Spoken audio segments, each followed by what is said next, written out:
Well, good morning. It's different for me. I was telling Jake and Matt earlier this morning. This is the second time that I have taught the adult Bible class since Lacey and I have placed membership here. So about 6 years. So y'all making me nervous. But so we've been having we started a great series here about evangelism, personal evangelism, and I think it is very appropriate for today's age. It's appropriate for any age, no matter what era we're in. Personal evangelism is true to Christianity. It's exactly what we are supposed to do each and every day of our lives. And Jake started out the series with why evangelize. And as I look at today's topic, which is prospecting, how to find and engage people that want to study, it really helped me out. These are some areas that I know I personally need to work on. So it is really strengthening my faith and helping me throughout my journey here on this earth to reach as many as possible. But I came across something, I don't know where okay, here it is. So I've been reading, which if you would have known me as a kid, would have been completely different. No, Kinley does not read. I hated to read with a passion.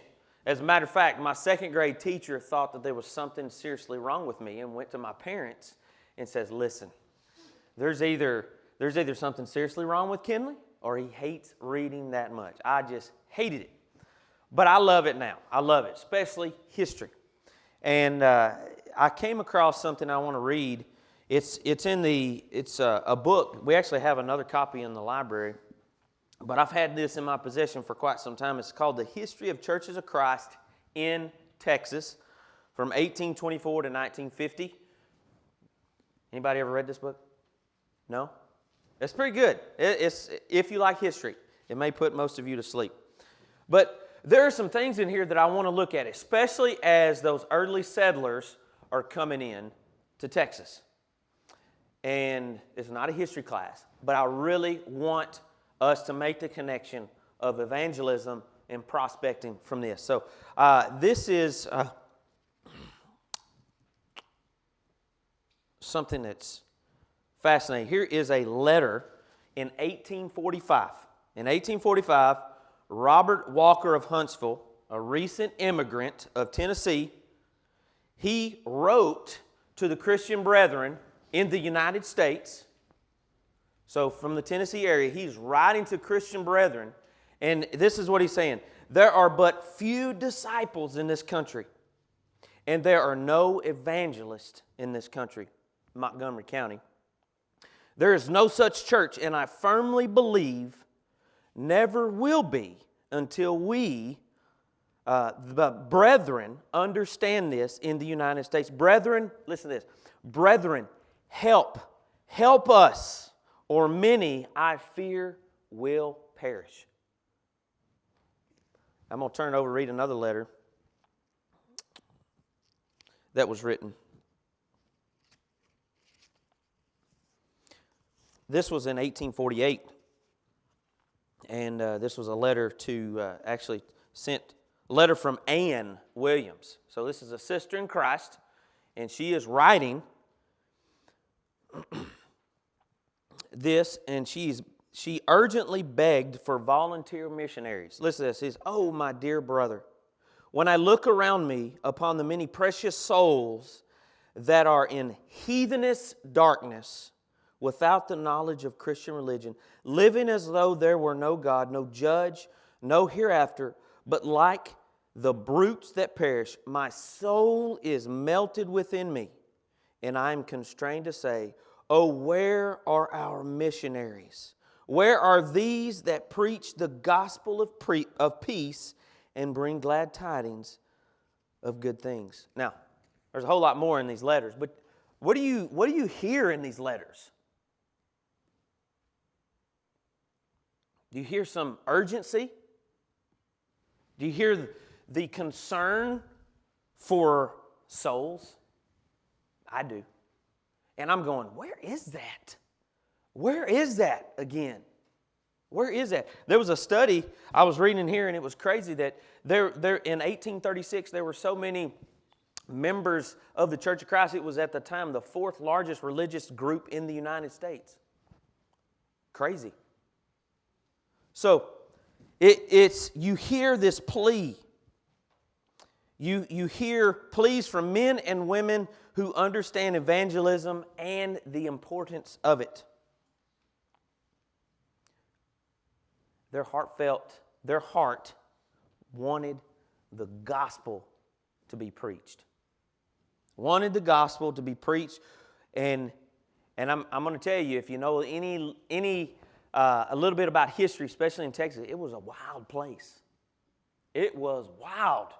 I mean, there was lawlessness going on everywhere. But what did they see through that?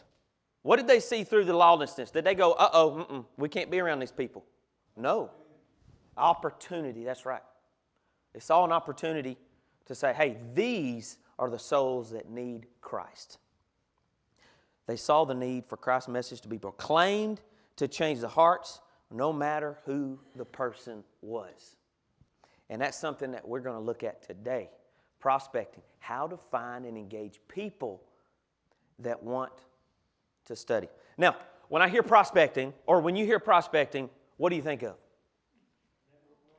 I saw some lip movements. I can't read lips, but I'm pretty sure you were saying gold. Is that right? Yeah. So, I mean, that's what I thought of. Prospecting for gold. And why were people prospecting for gold? What's that? Get rich. Yeah. What else? Okay, it was there. They wanted, when you're prospecting for gold, you want to get rich, but you're wanting to change. You're wanting that gold to change your life, because you know once you have gold in your possession, you become what type of person? A wealthy individual, right? A wealthy individual. See, even today, but throughout history, for thousands of years, gold has emphasized power, or it symbolized power, wealth. And we've seen over the years in movies, there's been various movies about gold. And you actually see these people become a little crazy in their search for gold. They become crazy. In American history in college, I remember, I think my freshman year, the professor says, this country was settled for the 3 G's, gold, glory, and God. And he said, in that order. That's right. And there's a lot of truth in that. Yes, sir. That's exactly right. We still teach, or I taught that, but yeah, it's still taught. That's exactly right. The 3 G's. And even today, people wear gold around their necks. They wear it on their fingers. Some even put it in their teeth. And why? Because, not only do we like it, but it does symbolize something. And it does mean something. But in Psalm 19, in Psalm 19, verses 7 through 12, and in 1 Peter 1, verse 7, listen, we are more valuable than gold. Souls are more valuable than gold. God desires all men to be saved. We are more precious than these things. And we as Christians need to understand, I have to understand the importance of that soul coming to know Christ. People lose their mind. Can we be to that point to where we are searching for souls with a passion to change lives just as much as people search for gold to change their lives? I think we should. So, Now, how do we find prospects? I'm going to open it up. How do we find prospects?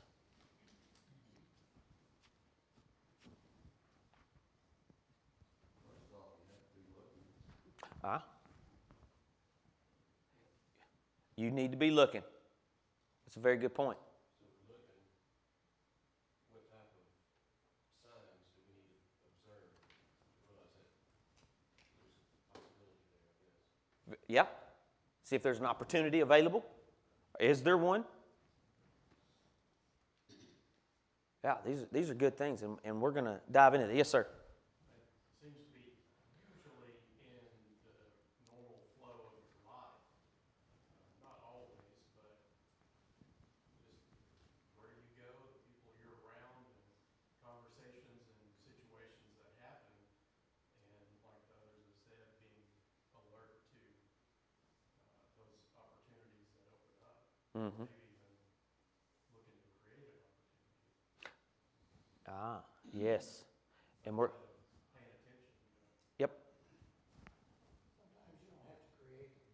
At least twice in our lives, Beth and I were greeters at the congregation when somebody walked in and said, "I've been reading this Bible. Do you think you could tell me more about what I'm reading?" Ah.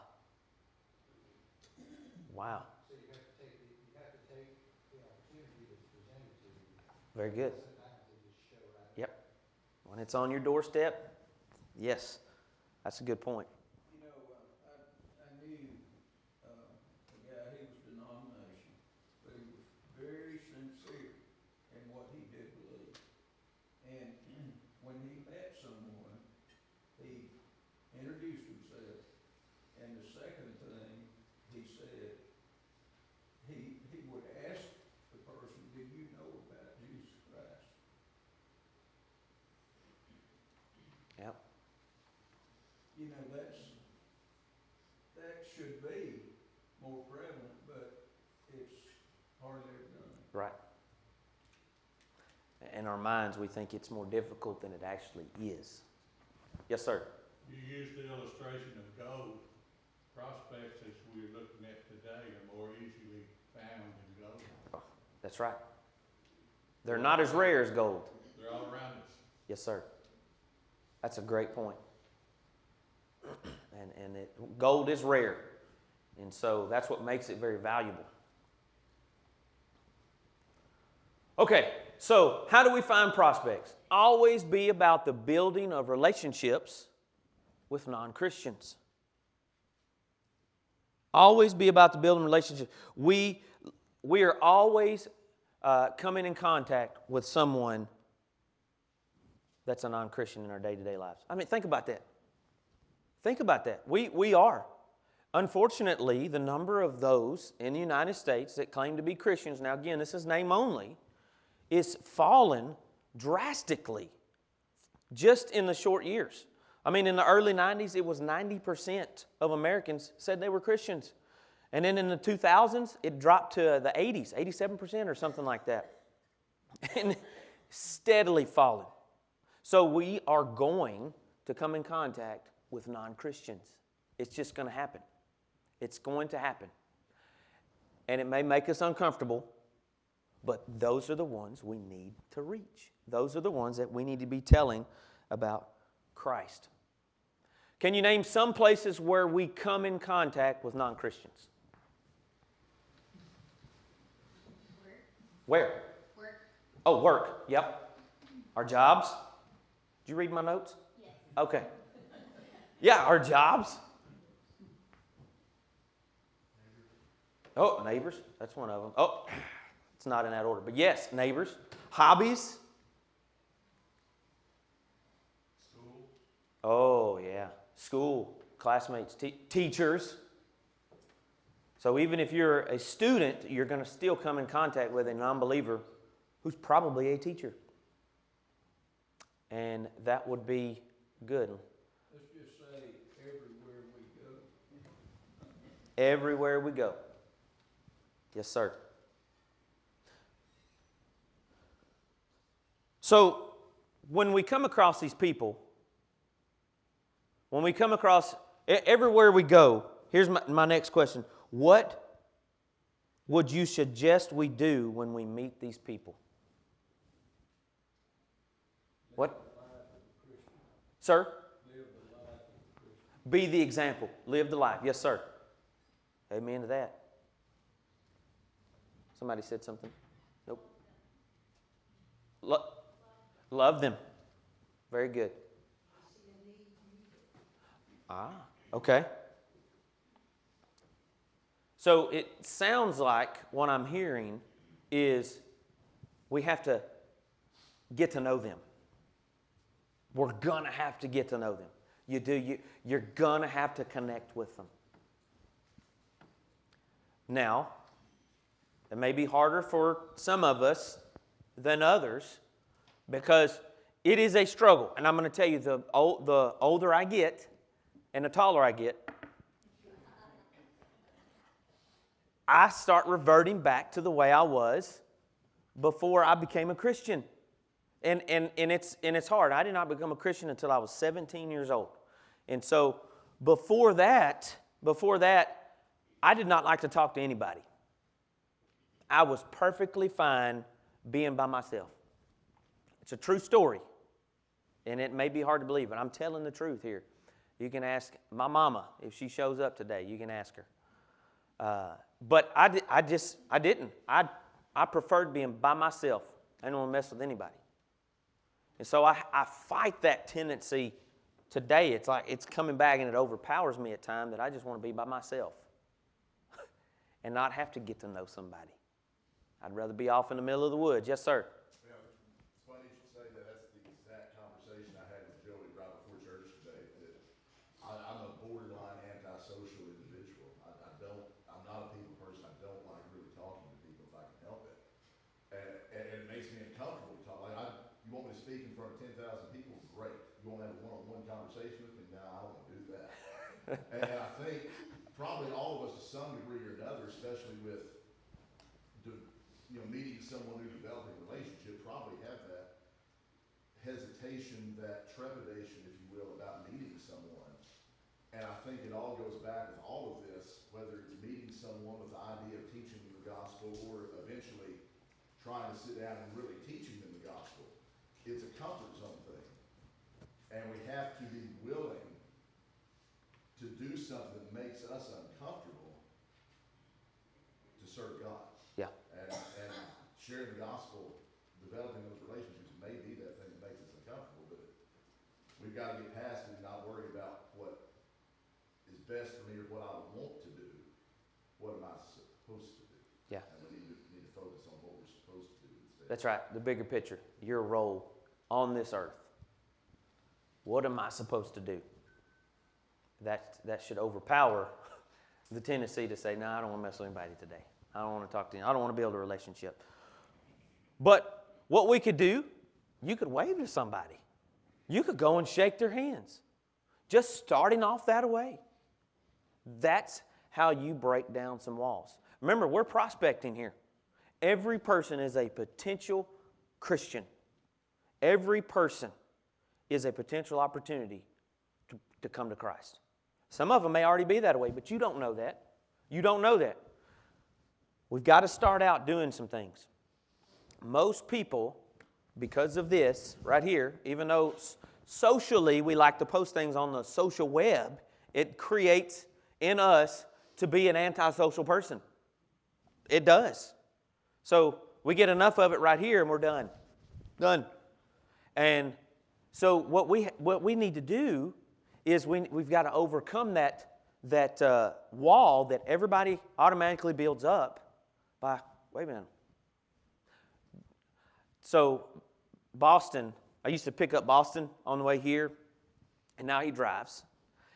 But, so y'all be careful. Be on the lookout for Boston. If you're watching this, Boston, 10-2. But, so when I'd go pick him up, I said, Boston, let's see. Let's just see how many people will wave back at me. Yep. When I was growing up, we waved at everybody passing. You got the two fingers, the four fingers on the steering wheel, maybe the one, or maybe that was this person that was waving like they knew you. You didn't have a clue who it was. That was probably me waving, just to see if I could get a wave back. I mean, we passed, I don't know, 20 to 30 people and only 2 people waved back. but I used to do that all the time, a wave and see who I could get. So if you happen to see a hand going like this, it's probably going to be me. But you wave at them. You break down that barrier because they're gonna think that there's someone special. And believe it or not, they are someone special. Yes, sir. When I was young, I waved at everybody because I knew who they were. You waved at them because you were kin to them. Oh, yeah.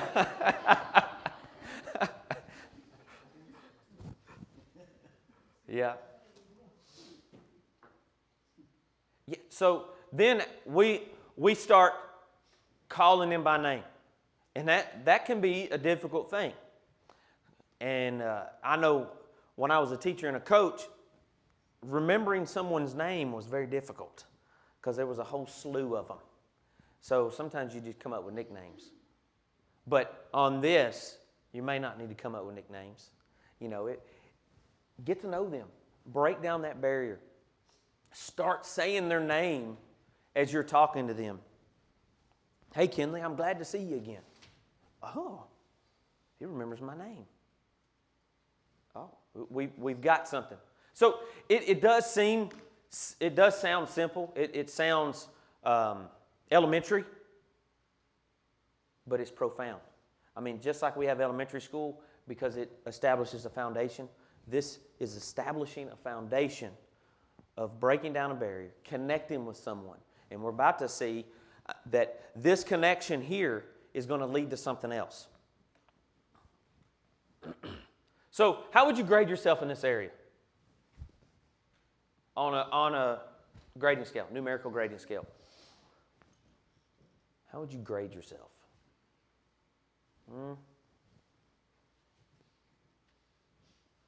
I mean, if we're honest with ourselves, most of us, even me, I mean, I fail at this. I really do. Kinley, I saw you at Walmart, and you didn't even look at me. You didn't even see me. Have you ever heard that? People get their feelings hurt if you don't notice them. They do, especially if they know you. So, as Wayne said earlier, we have to be ready.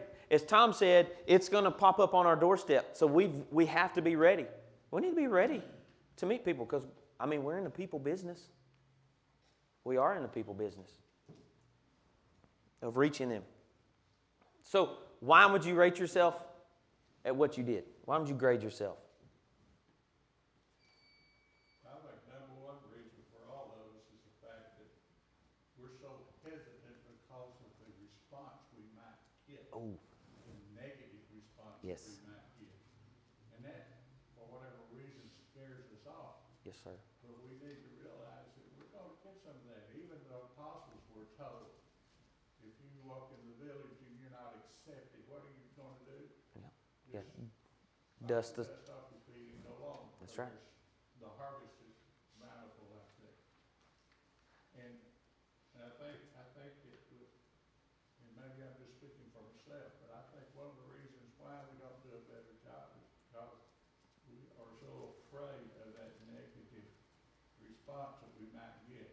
And we will get it. Yes, sir.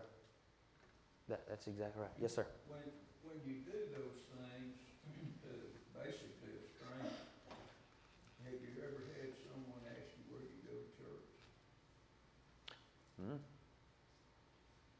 They're interested. Yes, sir. They're interested.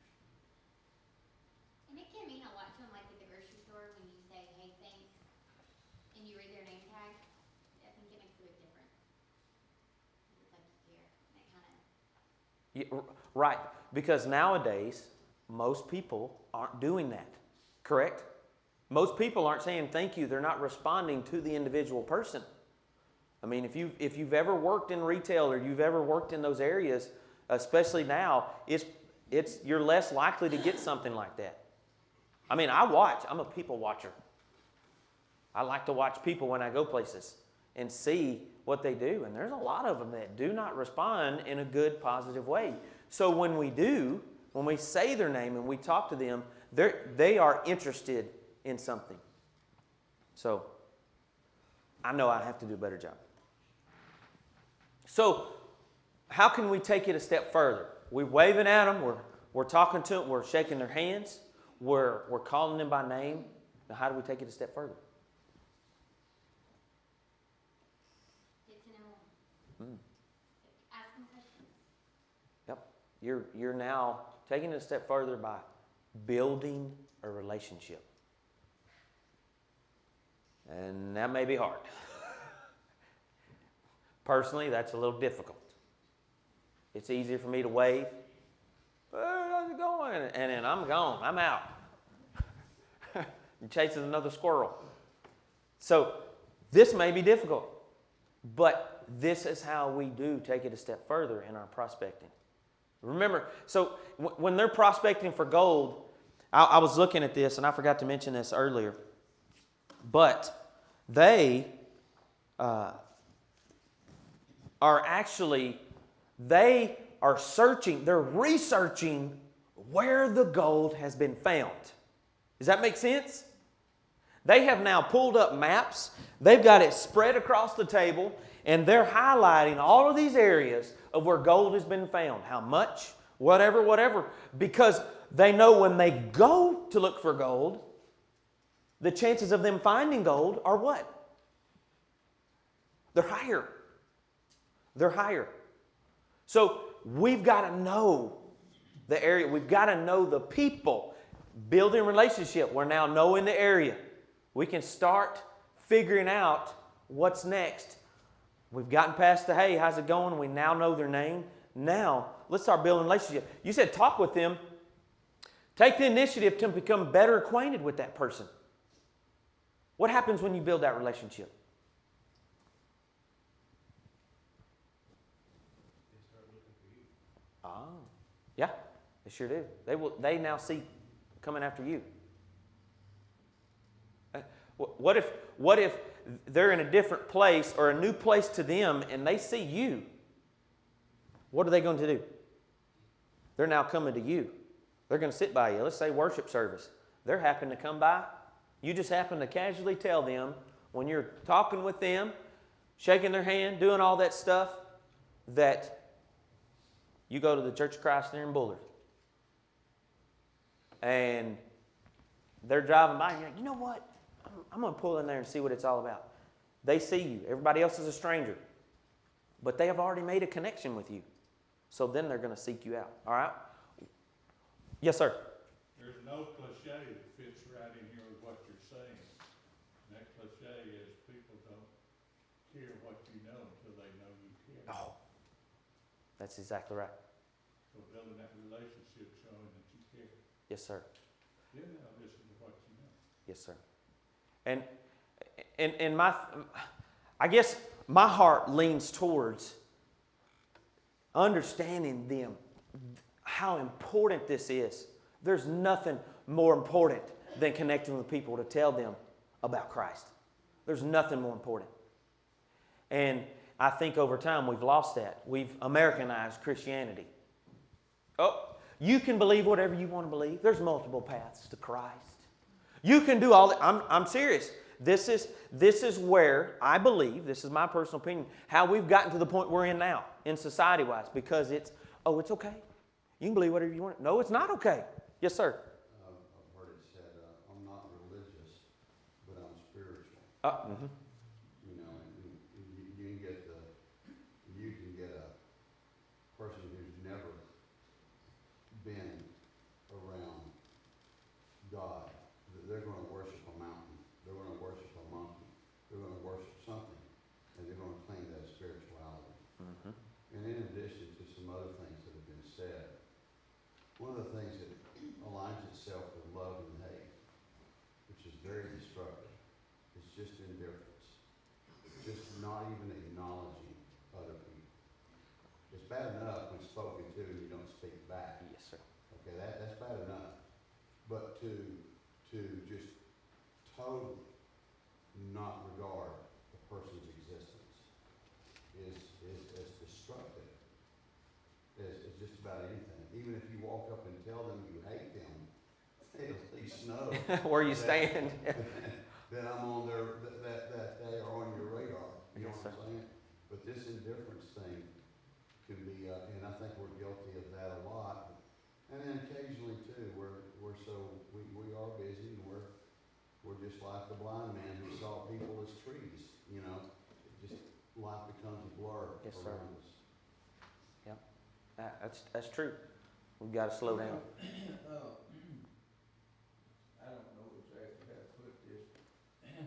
Sometimes I think we're too conscious about staying with like kind. We have to go out. We're not gonna convert somebody that's already us. Yes, sir. You know what I mean? Yeah, They're already here. That's exactly right. Okay, so we've gotta go where the opportunity is. Now, I'll give you a simple example. We used to have faculty parties when I was teaching in Tyler. And one time, one of the men that worked there invited everyone to his house. Well, he had a wet bar in a back part of his house, a den. And he said, right up front, if you don't want to participate in this, feel free to stay in a different area. If you do, you know, that was his deal. Well, over the course of the time we were there, I would visit with some in both places. I didn't think a thing about it because I wasn't there to drink anyway, you know. Okay, back at school, he brought that up. And I'm trying to think exactly how he put it. He appreciated that I did not shun that group. Because he knew where I stood. And was that a step? Maybe. But you have to go, you know, you've got to go where the person that needs converting is sometime. Yes, sir. And I know you have to consider what the general public's gonna say if they see you. But you don't do that in secret, you go openly. Yes, sir. And I'm not saying go to a bar, that's not what I'm saying. But you know, sometimes you have to compromise your comfort zone. Yes, sir. Yeah, being a Christian Yes, is outside of these four walls. yes. What's different about now than my grandparents in the 50s and everything, when people were seeing like the church was growing, you know, you look around society now, and is it easy to evangelize a society that thinks they don't need God, that they've got this so-called money and this wealth and whatever they want to do? It seems to me that those people were more in search of something because they'd suffered, they had humility, they didn't get everything handed to them, therefore they were seeking something bigger than them. It wasn't all about them. So all that to say to me anyways is that you've got to seek out the people that feel like they need something. The average person, as long as they've got these material things, I don't know that they're too interested in it. And maybe that's my cynicism too, so anyway. That is a good point, and I often think about that because in the 50s and 60s, the Church of Christ was the fastest growing religious group in the world. So what happened? You know, the question would be, now, you can go all these philosophical routes, you know, and I can talk about what I think have happened. But besides it, when I step back, I go, you know what? This is something that the church has dealt with since the beginning of its conception. Did you know H.L. Hunt was almost converted to the church? And you know who was instrumental in it? Wayne Poucher. He was a well-known evangelist. And he would call him at 2 in the morning. It was bothering him. Yep. But he had riches. And it was a tough decision. Right. That's a good point. But going back to that is he, deep down inside of him, he knew the importance of talking to him about Christ. And I think that's where we've got to get back to, is because society's changed. I mean, you people don't mow their grass in a suit and tie anymore. People don't go to the grocery store and dress up to go. Have you been to the grocery store lately? They don't dress up to go to the grocery store. I mean, now there's funnies. I mean, if you go to Walmart, you have to dress down. Or don't dress at all, right? Oh. But, I mean, you think about that. It has changed, but their soul is just as important as it was 50 years ago. A soul is just as important. So we have to do that. So we're building those relationships. Trust comes into the picture, doesn't it? Trust. So now they're more willing, or they're more open to being able to hear something from you about Jesus Christ. They trust you. You're building that. Now, that doesn't mean that they're going to accept it. We talked about that earlier. That doesn't mean that they're automatically going to accept it, because some are going to say, I don't want to do anything to do with this. I don't need a crutch. Yeah, you do. Yes, you do. You just don't know it. I don't need a crutch. I've heard that before. Silly. They find that you're honest and sincere. Yeah, our biggest problem is the competition of time. Because, back in the 50s, we didn't have, when the church was strong, we didn't have the television that we've got today. That's right. We didn't have, I can remember whenever I started teaching and coaching, that, man, you never had any kind of event on a Wednesday night. That was church night. Right. But today, it's 7 days a week. Right. We've got Little League athletics now, which I'm not against Little League athletics. I think it's good to have our kids involved in some things and whatnot. But my gosh, do we need to do it on Sunday? Right. There's a time and a place. Yes, sir. So we've got competition now that we didn't have back then. That's one of the big reasons why the church has dropped down. Yeah, yes, sir. That is one of the reasons. That's exactly right. There wasn't anything open on Sunday. The what? There wasn't anything open Right. on Sunday. Right. The blue law. Yeah, that's exactly right. I often think about that too. Little squirrel is, I think about every time I go to eat after Sunday service, I think about I am telling that person that's working, it's okay to work on Sunday. And then I come on Sunday morning, I'm like, where's everybody at? Well, what am I doing? Right afterwards, I'm going somewhere. And I'm guilty of that. I am. But I think about that all the time. It's like I'm creating the cycle that I'm preaching against. Kelly, I think all of you kind of hitting on what Joey said, accumulation of things here. We're all children of God, but it's the distractions of life. It's kind of related to how we are in society right now with law enforcement. Oh, we don't think they're very good. Oh, they're crafty this or whatever you see if you watch the news. I try not to. If you do look at it, who do they call when they need something? Right. That's exactly right. Same as Christians, I've seen it from a distance and I've seen it personally. Sometimes people in time of need, where do they gravitate to? Christians. But the distractions of life steer those people. But what do we do as Christians? We throw the towel and say, well, it was good in the 50s and 60s. So Yeah, right. I'm going to worry about me and my soul and my church family here. The heck with the rest of it. Right. That's why I love the job that I have in education, connecting with kids. Now, do I connect with all of them? No, but we try to plant seeds through athletics and through living the gospel. But you can't just throw in the towel and give up. That's kind of where we're going with this. I see it. Yep, that's right. We've got to push through. And there's a few verses I want to highlight. Acts chapter 17. In Acts chapter 17, this is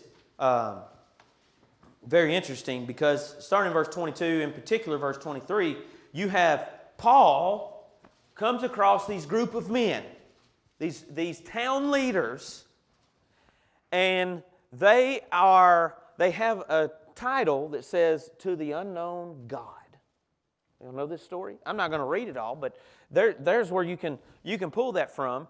And he's traveling through, and he does something. But listen to this. It says in verse 22 and 23, it says, "Then Paul stood in the midst of Areopagus and said, 'Men of Athens, I perceive that in all things you are very religious. For as I was passing through and considering the objects of your worship, I even found an altar with the inscription, "To the Unknown God."'" So stop right there. There's plenty of examples in the Bible. What did he do?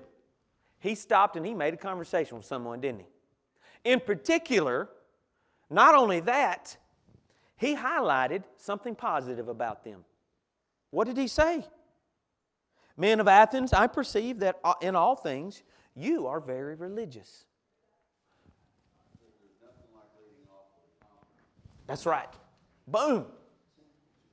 So automatically he just tore down some walls. You see that right there? He just tore them down. He said, oh, here's some prospects right here. Right here. Here's some prospects. Here are some people that need to know about, they are religious. What does he do? Man, he begins conversations with them. He does the exact same thing that we've been talking about. Now that you've built relationship, now what? What are your thoughts? We've built that relationship. Can we invite them to social events that we're having? I tell you, one of the positive things, one of the great outcomes that can happen is we invite them to small groups. Why? Because it's not a lot of people. It's not scary. People get scared when there's a lot of people. Even though they want to come to a big church, they still get scared when there's a lot of people. It's crazy. But small groups is perfect. You're creating a setting. And then, like Matt, I talked with Matt and Jake about this, when they've come to a small group and made a connection with a small amount, they're more open to coming in here. Because as soon as they come through these doors, they've already made some connections with 10 people, 20 people. See how important that is? So those are how we can prospect. And we invite them in your home. I want to look at something in particular. Of course, you can look at Luke 14, but what I really want to focus on is when we go door knocking, out of 1,000 people that we door knock, it's 0.1% of those will actually come and be converted. When you invite someone into your home, 50% of those that you invite into your home will be converted. Isn't that interesting? So we've got to open the door. So there's something about us that we have to do. In Luke 14, there's two stories. And what's so important about these stories is there's an invitation. There's an invitation in both of these stories. We have to be inviting people. We have to be an inviting person, which means you can't be closed off. You've got to always look for those opportunities, make those connections. How would you grade yourself in this area? It'd be pretty difficult. But I want to look at this last verse.